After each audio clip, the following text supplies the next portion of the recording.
for then being the most competitive nation economically and etc. We also heard earlier today at the opening plenary that the global economy is doing better than we expected a year ago, but geopolitically we are facing a kind of a recession. So the biggest risk for the global economy now is that geopolitically something comes out of control. And we were very close to this a few weeks ago that could have ended in a full-fledged war between Israel and Iran. Fortunately, that did not happen, but doesn't mean that those challenges are not there anymore. I think we're not out of the woods. We also know that there is competition between the two largest economies in the world, the so-called G2, US and China. It's 40% of the global economy. So it's not insignificant. We'll have Secretary Blinken arriving tomorrow. We also have seen in the last weeks, there's been big discussions about Ukraine.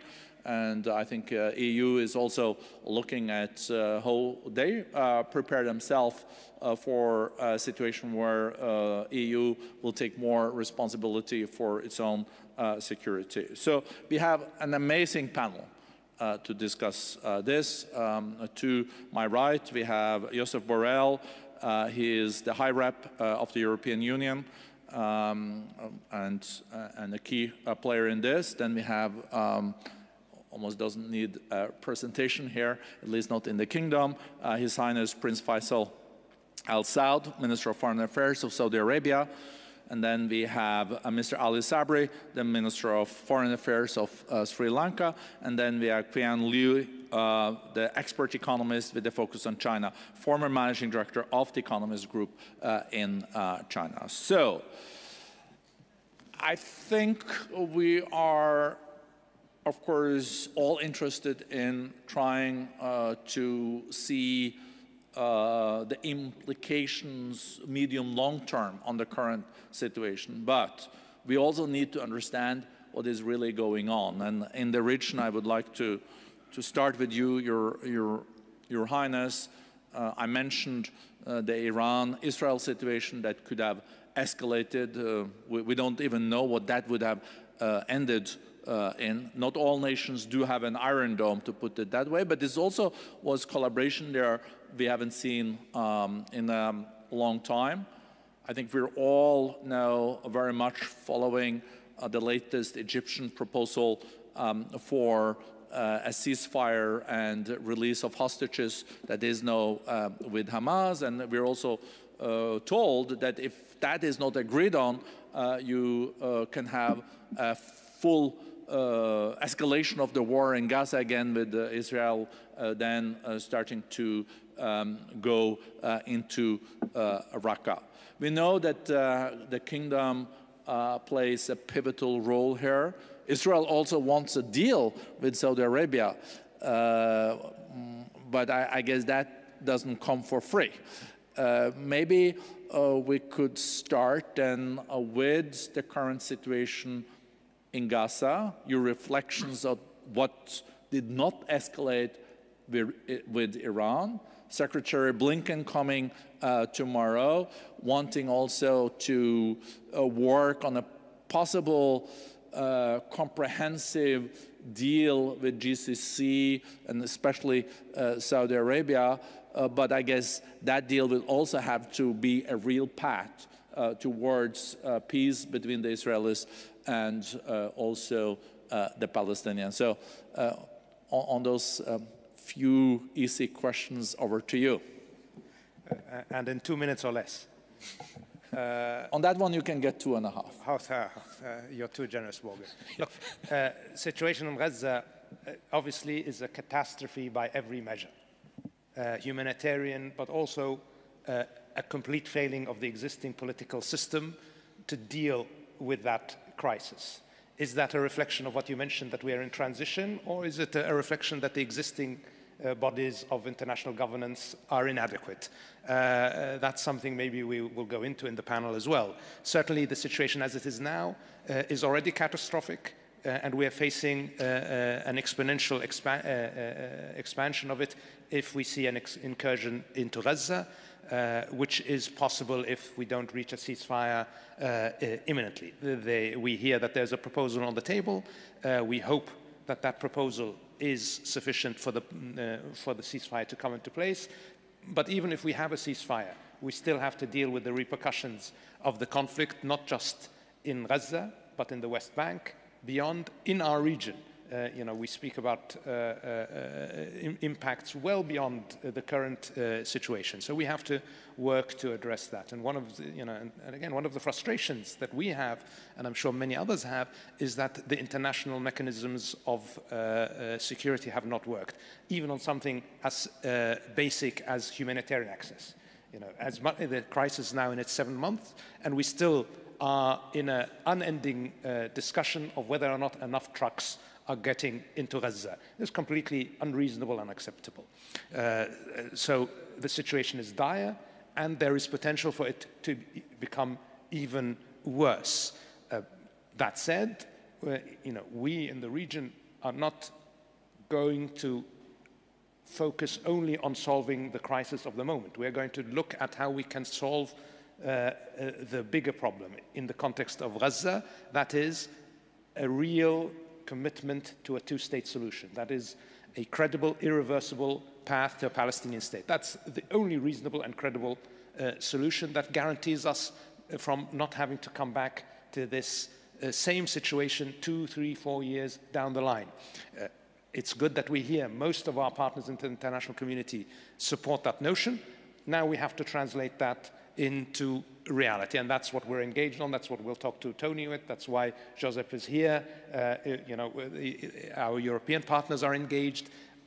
But we need to move from talk to action, to concrete steps, and it can't be left up to the warring parties. It has, we, the international community, and especially those countries that have the most influence, the most impact, the Security Council has to step in.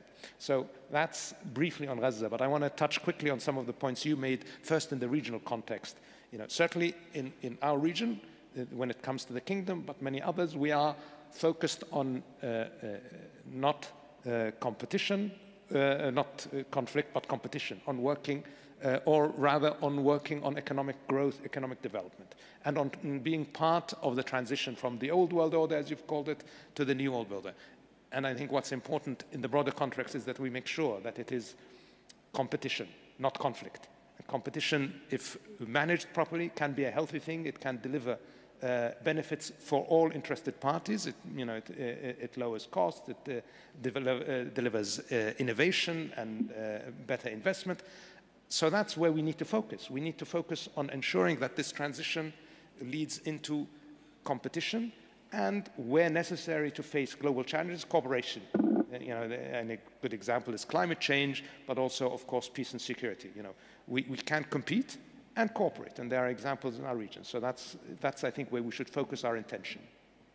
Thank you very much, and I think that's also the Vision 2030 that, as you mentioned, we saw numbers coming out now that the kingdom has, 6 years before the plan, been able to, 50% of the economy, GDP, is now coming from the non-oil and gas sector.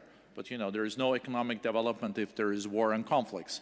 And we know that no country in the world that is in a war has met the Sustainable Development Goals or the MDGs. So thank you. I'm then moving to you, Youssef Borrell. You heard the Saudi Foreign Minister saying that we can deal with competition. We always had competition. But conflict we will need to avoid. We're in a transitional period. We don't know what this new order will be, but currently there is a lot of disorder. So how to deal with that? And also the European Union is a big actor in this, but also has been through a rough time. The gas was coming from Russia, the security was coming from DC, and China was an important market. So there is a lot of pivoting necessary also in the EU, and there is a growing discussion about strategic autonomy, like Macron mentioned, or maybe European interdependence that I think you and von der Leyen has mentioned. So where do you see this going, and what is the European vision on this new order? Look, thank you. First of all, thank you very much for inviting me to this wonderful place and conference. When I was a child, the world was divided between the North, the East, and the West. East and West, each one with an atomic bomb, facing each other. Later, the South emerged, and we start talking about North and South. And now we talk North, South, East, West, which shows that there is not a clear understanding of the world as it is. Competition, good. The problem is not competition. The problem is confrontation. And there is confrontation because there are many and more poles, actors, and less rules. And the rules are not enforced. The power has been redistributed, and an engineer will be the system naturally tends to be more disorder. More actors, less rules, disorder. Which are the consequences of this new scenario? First, the distribution of power has changed the relations of forces in benefit of Asia, mainly what we call the North or the Northwest has been decreasing its importance. Southeast Asia has increased, China also, and competition has become a conflict, and the war among states is back. Russia against Ukraine, let's hope that nothing like this could happen in the Middle East. But by the time being, we have another war, not an interest state, because Palestine is still not a state, but it's a war of high intensity with many casualties. There is a real danger that the war among states becomes a reality. We should not open the Pandora box of new wars. Second, is a war not only with arms, bombs, and rockets, it's a war about narrative. It's a war about memories, about experiences. And we see here in the region that it's very difficult to overcome this kind of heritage. Geography matters. I've been told geography doesn't matter anymore, globalization, blah, blah, blah. In Ukraine, it's a fight for the land. And here in Gaza and in Palestine, it's a war for the land. Two people who are fighting for the same land. And the only solution is to share this land. The third implication is that many people in the South believe that this new scenario gives them more opportunities, and they are hedging. They don't want to be in one side for everything, everywhere, all the time. It depends.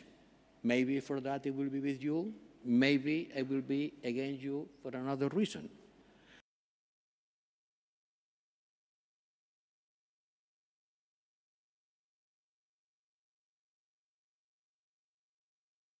And the small powers don't see the interest of abiding by the rules if the great powers don't do it. And then this makes the world more transactional, less multilateral, less agreement, less rules, and more transactions. And the big risk of decoupling. Decoupling from the technological point of view, two big different blocks. Decoupling from the point of view of trade, decoupling from the point of view of values. These require, in order to overcome this situation, more trust. Yes. Why we have lost trust? Because we have discovered that dependencies become a weapon. If I trust you, I don't care if I am dependent on you, because I trust you. But when I see that my dependency from you is being used as a weapon against me, then dependencies becomes dangerous. And I reduce dependencies, and that's why the whole world tends to isolate each other on this decoupling economically from the point of view of values, narrative, traits. And this is bad for the humankind, because never as today, we need more cooperation. Climate, demography, technology, everything requires more cooperation, and we have less cooperation and trust.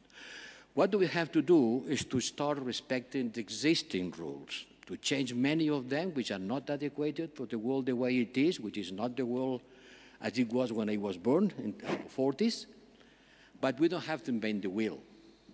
Many things could work if they work. And why don't work? Because there is a big gap between what we say and what we do. We cannot preach by example because we are not perfect. But let at least to say that we, the Europeans, we have not used our veto right in the Security Council for years and years. And we have not been blocking any initiative with respect to the war in Gaza. Thank you. Thank you. Just a short follow-up question. I guess the calculus also has changed in Europe. Europe burned its fingers on not diversifying its energy. I guess certainly Europe also has exported a lot to certain markets that has to be diversified. And a lot of the eggs on the security side is based in Washington, D.C. So how is Europe going to deal with that, but still then as the largest market in the world, and you know, it's also 17% of the global economy, so it's still a really big player, but it's only strong if also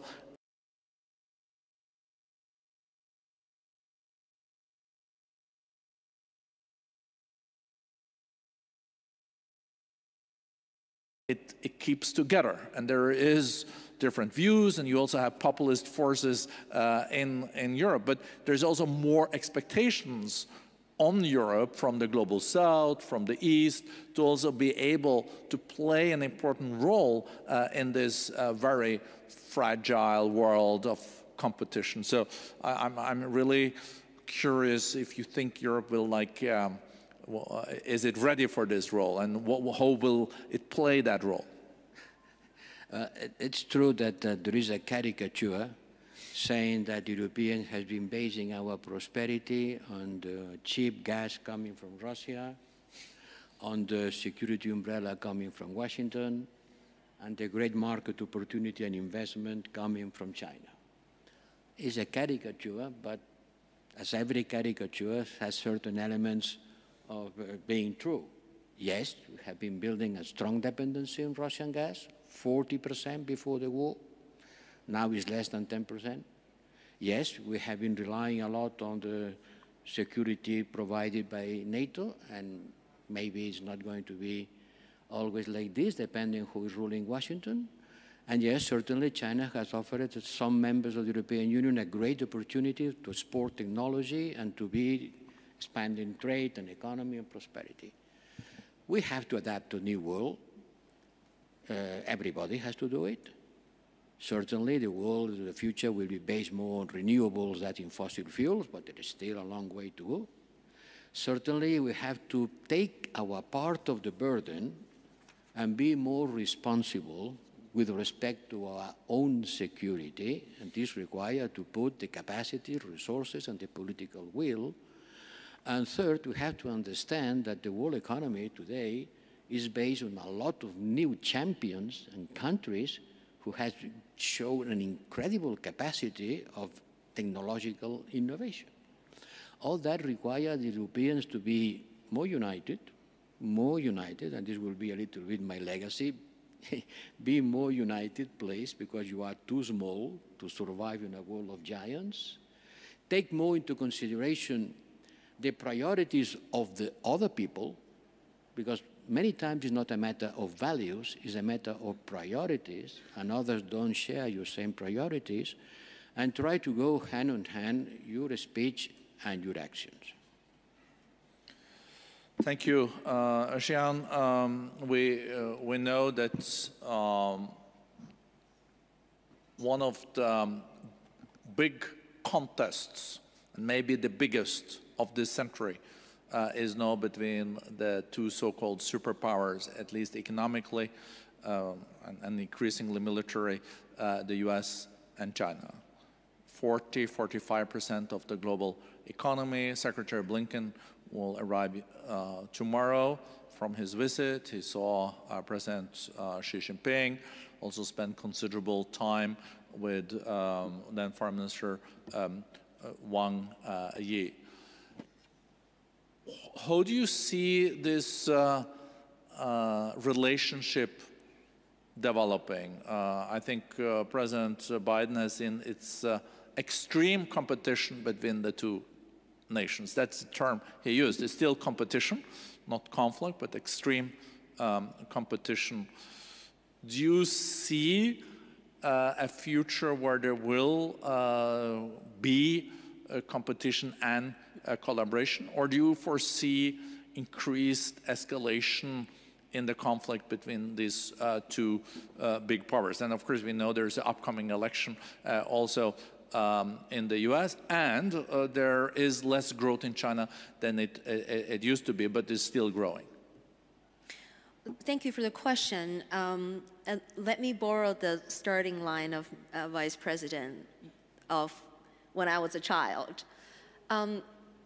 When I was a child, that was a time when China was so poor. We didn't have enough food or meat. We could even only have meat for dumplings and new clothes during the Chinese New Year. That was a time when China was just starting to open up and grow. And that was a time when learning American accent English was a lot more popular than learning the British accent.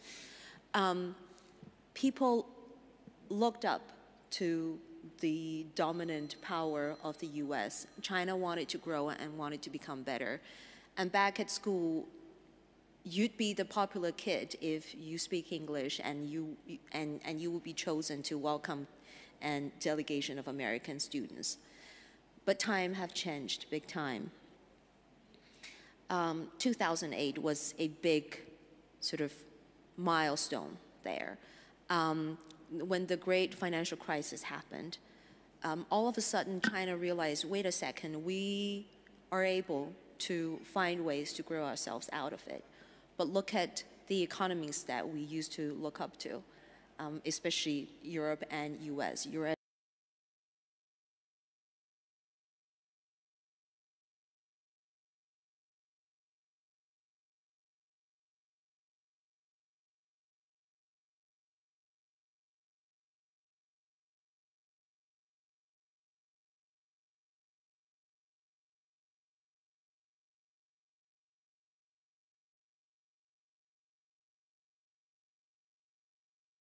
US didn't handle it very well.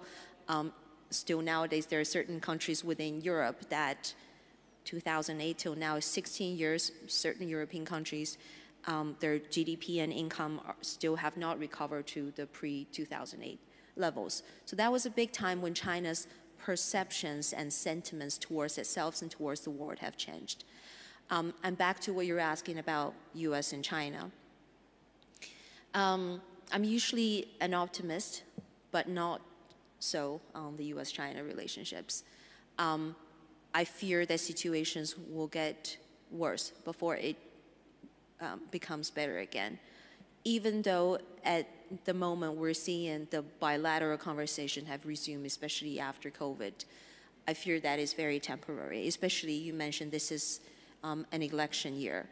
With all the polarization going on in the US, if anything, China is the only thing that unites the United States of America. Like, that is the one thing that the two parties can agree on. And so the negative sentiment on China is unfortunately the thing that will continue to be, and the election year will just fire that up even more. And on China's side, I fear that if the economy will not grow as quickly, as stably as people would like, then the temptation would be to use US as an scapegoat. So with that being in the picture, I'm not very optimistic about US-China relationship. And we look around the world, how can we sort of balance that out? In a physics perspective, right, the most solid format and relationship is a triangle. So in a multipolar world that we live right now, we have US and China. What and who would be the third polar? Before we were looking at Europe, hoping Europe would be the solid third polar. But there are times that even within Europe, the nations have different interests and priorities. So Europe may not necessarily always be the third angle that we go to. And perhaps it would be the third countries, or the third nations that are stuck in between. Many countries have unfortunately been stuck in this bilateral relationship. They have been forced to choose side, and we've seen a lot of disruptions when it comes to supply chains, technologies, economies, et cetera, and many more. Some countries have benefited a bit out of it, but overall, globally, the world is suffering from a not so healthy China-US relationship. And I think, in a way, for the third nations to also come up together and tell US and China. You know, we say sometimes international relations are like marriages of conveniences. Then for the other friends, it's about time to come together and tell the couple, we've had enough.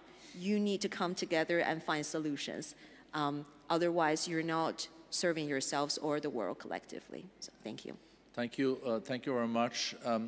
You referenced when you grew up and China was still a developing country. Today, China is around a little bit more than 10,000 US dollars per capita, maybe 12, 13. The big question is, will China be able then to go into a $30,000, $40,000 US economy? So there are those that are concerned that it can end up in like a middle income trap. And if you look at the fundamentals today in China, what's your view? Do you think China will continue to grow at a speed where it can then become like a upper middle income country? There are things working for China in that respect. 12 million students graduating every year, 2 million of them being engineers, being also quite leading in some of the new technologies. But then we see the shrinking workforce. We also see challenges on our investments in some areas.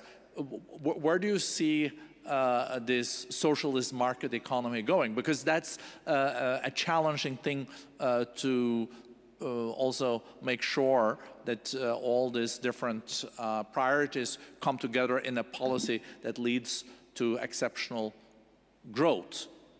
And second, if that growth is not coming, you say that there is also then reasons to be concerned that you could see some Machiavelli steps, knowing that if you have a problem at home, you can always then of course, be more looking at mobilizing your country towards something outside your country. So that would be interesting to hear.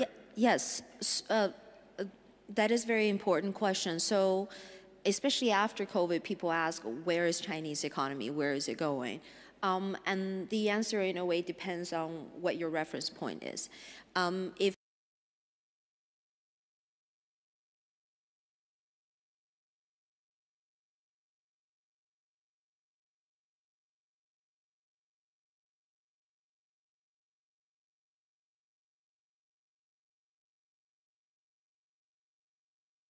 people are looking at China before COVID, sort of 6%, 8%, or even 10%, that is not possible at all. And in fact, when we look at the current statistics, for instance, the youth unemployment rate now is beyond 20%.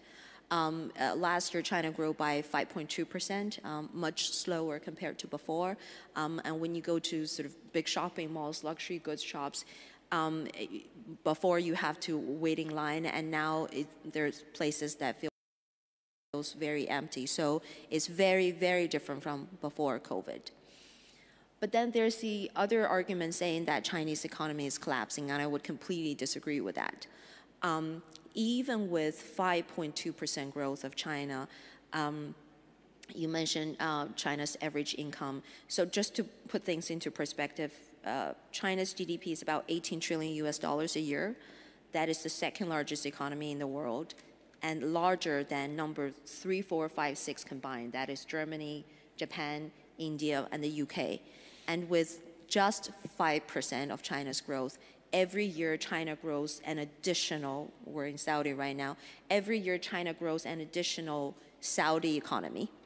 And World Economic Forum's Switzerland, every year China produces an entire new Switzerland. So that maybe is better to use that latter example. No, but so the idea is that given the sheer size of China, 5% is phenomena. And 20 years ago when China joined WTO, it was only 4% of the global economy. And right now it's 18%.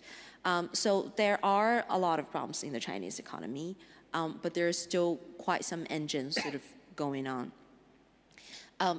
The problem right now is there is a lack of confidence, consumers, investors, et cetera. So the problem is how to get those back.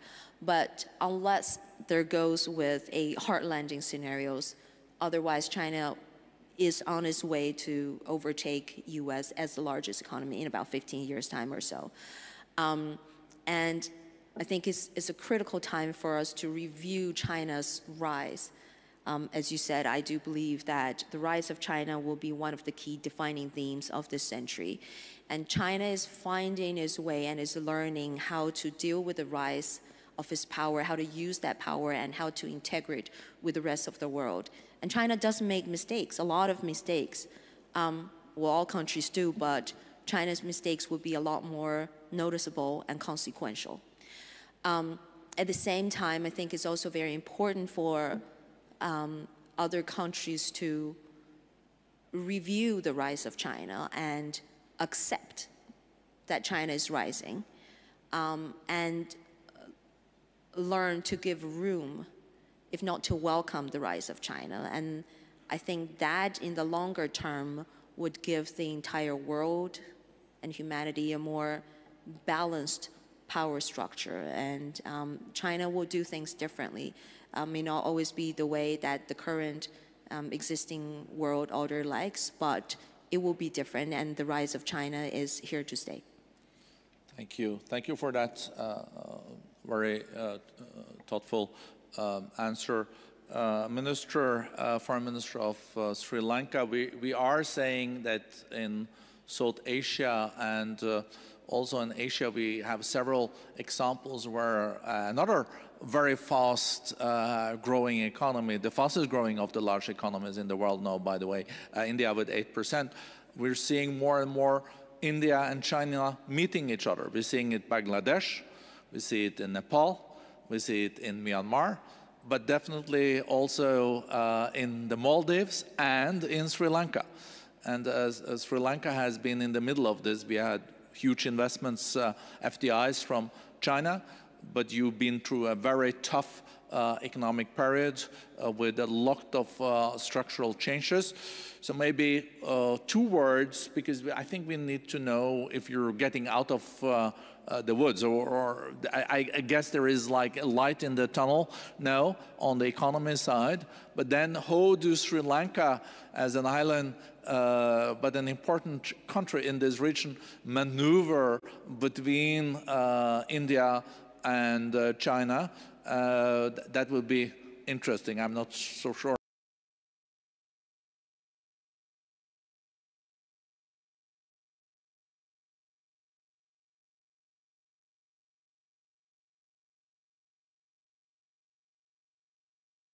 With everyone, we would like to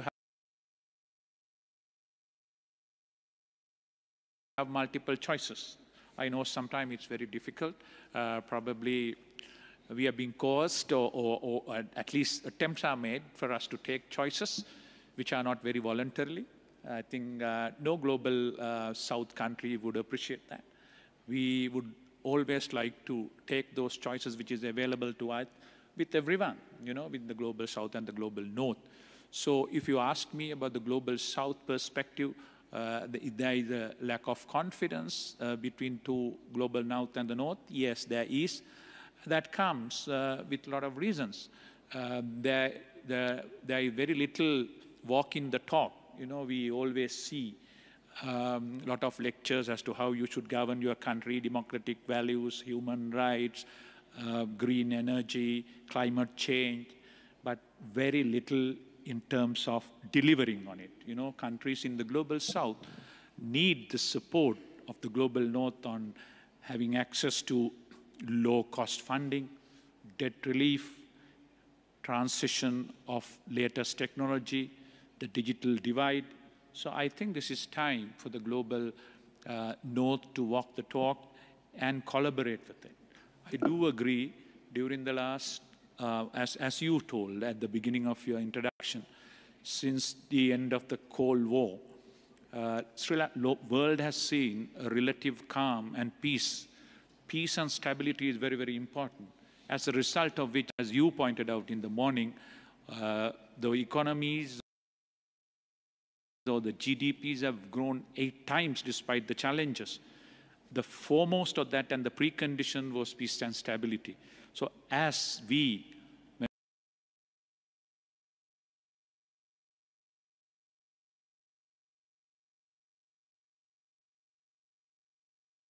members of the global South would like and request the global North and the players who have so much of power. With great power comes great responsibility. Don't close the channels of diplomacy. Open channels of communication. Decoupling could be suicidal. De-risking, I do understand that. You can't put all your eggs into one basket. So it is there, global South also will probably benefit. Once you decouple, I don't know, the growth will affect, and that will actually affect your market. For example, if you take the Chinese-US competition, one of the biggest market for the American, one of the proudest product of iPhone is in China. So China growing is good for US also.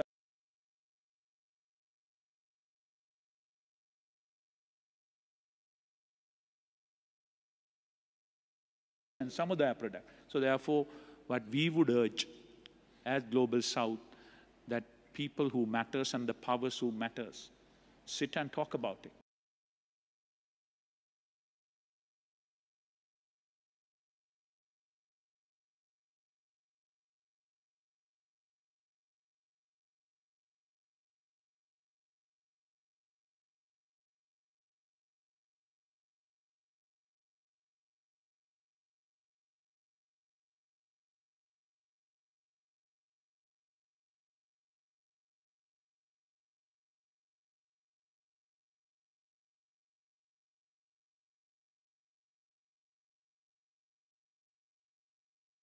And avoid double standard.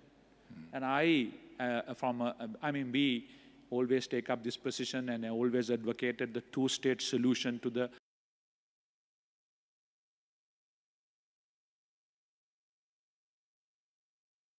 I heard His Highness mentioning this also earlier, the situation between the Israelis and the Palestinians and the lack of a two-state solution is, of course, also an important source of a lot of the conflicts we're seeing in the region, and also legitimization from different players for their actions. But I'll come back to that. But we haven't spent a lot of time on the second war in Ukraine, and Mr. Vice President Youssef, the Americans decided last minute to contribute with 62 or 61 more, the 62 billions of support to Ukraine.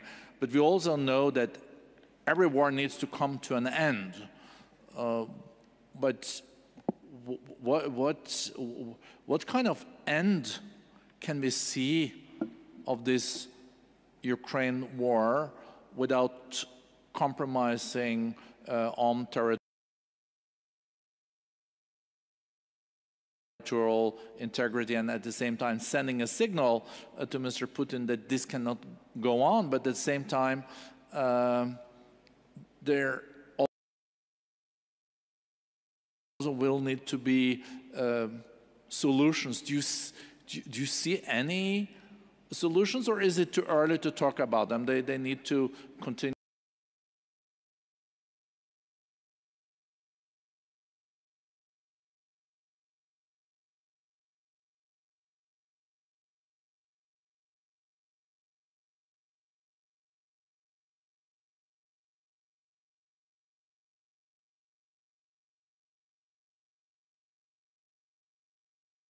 This for some more time? That's a question for Mr. Putin or for me? I think it's for you, since he's not here. And I'm not sure if he would have answered it either. I do guess a bit what the answer would have been, but we'll draw on your experience and insight. Look, it's a moment in my life that I will never forget. 2 weeks before the war started, I was in the Donbass. I was visiting Ukraine. It was on the 6th of January. The war started 1 month later. Yeah, you have to talk.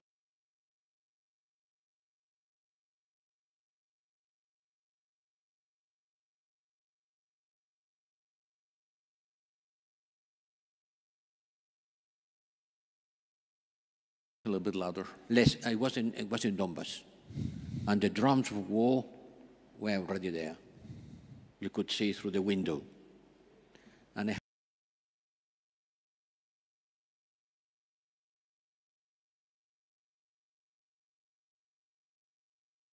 had a meeting on the Prime Minister's office. And he asked me a simple question. They are going to invade us. They are going to invade us, be sure. When this happens, what are you going to do? Are you going to ask us to surrender? Or are you going to support us, not with soldiers, I know, but with the military capacity we need to defend ourselves? What are you going to do? White flag or support? At that moment, I couldn't give an answer. Later, we gave an answer. We support you. And I think that we have to continue giving this answer. Otherwise, the history of the world will be completely different. And I don't know when Putin will stop this war, because he started the war. I'm afraid that he will wait for the American elections, at least. And in the meantime, we have to continue supporting the people in Ukraine. The Europeans will not go to die for the Donbass, but we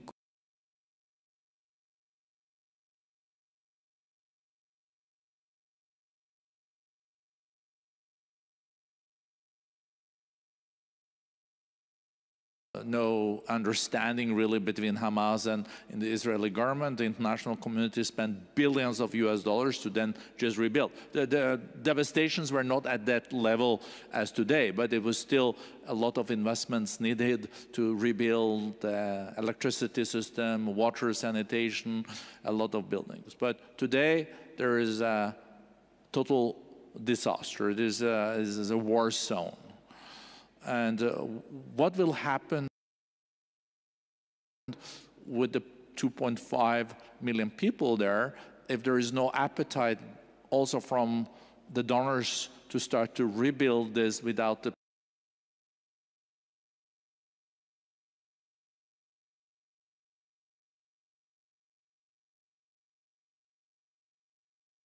political path? What kind of future will the people there have? And of course, it increases the pressure on a political solution. But you, as we know from negotiations, you can bring the horses to the well, but you cannot force them to drink the water. And with the current government in Israel, I think there is maybe not the biggest appetite on negotiations for a two-state solution. We will also need to know more clearly if there's a majority in the cabinet in favor of that. But if you look at the path forward, I guess the GCC and especially also Saudi have a lot of incentives for Israel if they agree on this. So it would be interesting to hear your best case scenario and the worst case scenario and the most realistic scenario. I mean, I'm not going to go into scenarios, but I will try and answer some of those questions. First, on reconstruction, there's a UN report out just very recently that says that just to remove the rubble will take 15 years. Reconstruction, possibly up to 30 years. So this idea that we can talk about half measures and to discuss, well, where are the 2.5 million people of Gaza going to go, without addressing how we make sure that something like this doesn't happen again, I think that's patently ridiculous. And anybody who tries to take that approach, I think, is sincerely misguided. And certainly from our perspective, it is in everybody's interest in the region. Our interest, the interest of the Palestinians, the interest of the Israelis, the interest of the global community of nations, that we find a pathway to resolve this issue once and for all, because that's the only way we are going to avoid, first of all, a repeat, but also we're going to avoid that the suffering that has happened on all sides happens in vain. This is just not an approach that is possible. I want to say that you know, the scenarios and all of these things, it's difficult, but there are pathways and there are mechanisms within the toolbox of the international community that can overcome even the resistance of any party, any spoiler on any side, to stop that path. If we all agree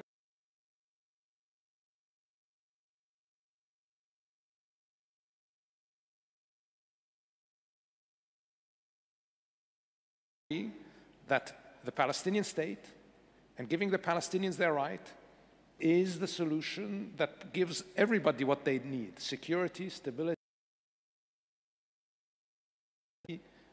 their rights, then we should all decide we're going to invest all of our resources in making that happen.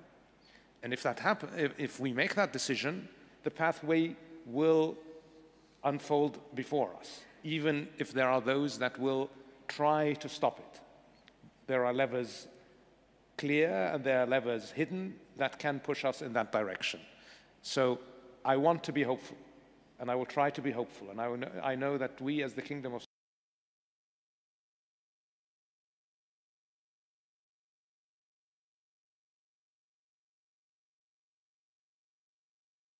Saudi Arabia will do everything we can to push in that direction. And hopefully the international community, given everything that has happened and given the risks involved in not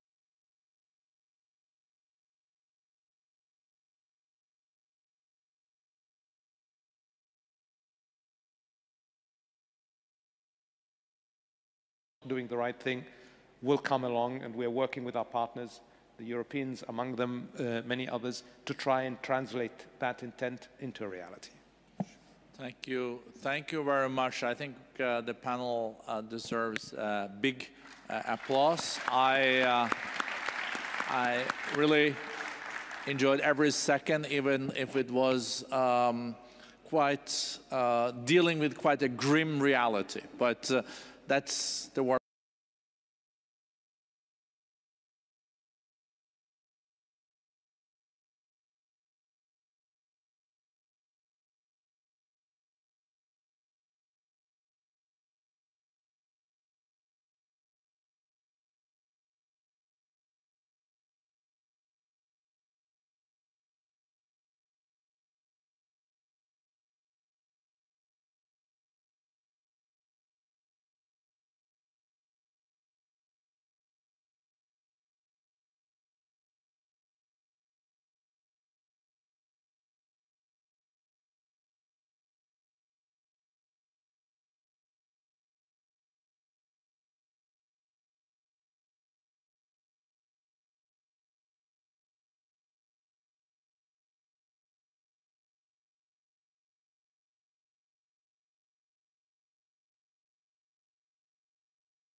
I think we're all realizing that the world is definitely between orders. We had one order, post-Cold War order. That order is not there anymore. But we don't exactly know what the new order is either. And from history, I think we know that between orders there is a lot of disorder. There's competition for power. It's also competition for then being the most competitive nation economically and etc. We also heard earlier today at the opening plenary that the global economy is doing better than we expected a year ago, but geopolitically we are facing a kind of a recession. So the biggest risk for the global economy now is that geopolitically something comes out of control. And we were very close to this a few weeks ago that could have ended in a full-fledged war between Israel and Iran. Fortunately, that did not happen, but it doesn't mean that those challenges are not there anymore. I think we're not out of the woods. We also know that there is competition between the two largest economies in the world, the so-called G2, US and China. It's 40% of the global economy. So it's not insignificant. We'll have Secretary Blinken arriving tomorrow. We also have seen in the last weeks, there's been big discussions about Ukraine. And I think EU is also looking at how they prepare themselves for a situation where EU will take more responsibility for its own security. So we have an amazing panel to discuss this. To my right, we have Josep Borrell. He is the High Rep of the European Union and a key player in this. Then we have almost doesn't need a presentation here, at least not in the kingdom. His Highness Prince Faisal Al-Saud, Minister of Foreign Affairs of Saudi Arabia. And then we have Mr. Ali Sabri, the Minister of Foreign Affairs of Sri Lanka. And then we have Qian Liu, the expert economist with a focus on China, former managing director of the Economist Group in China. So I think we are, of course, all interested in trying to see the implications medium long term on the current situation, but we all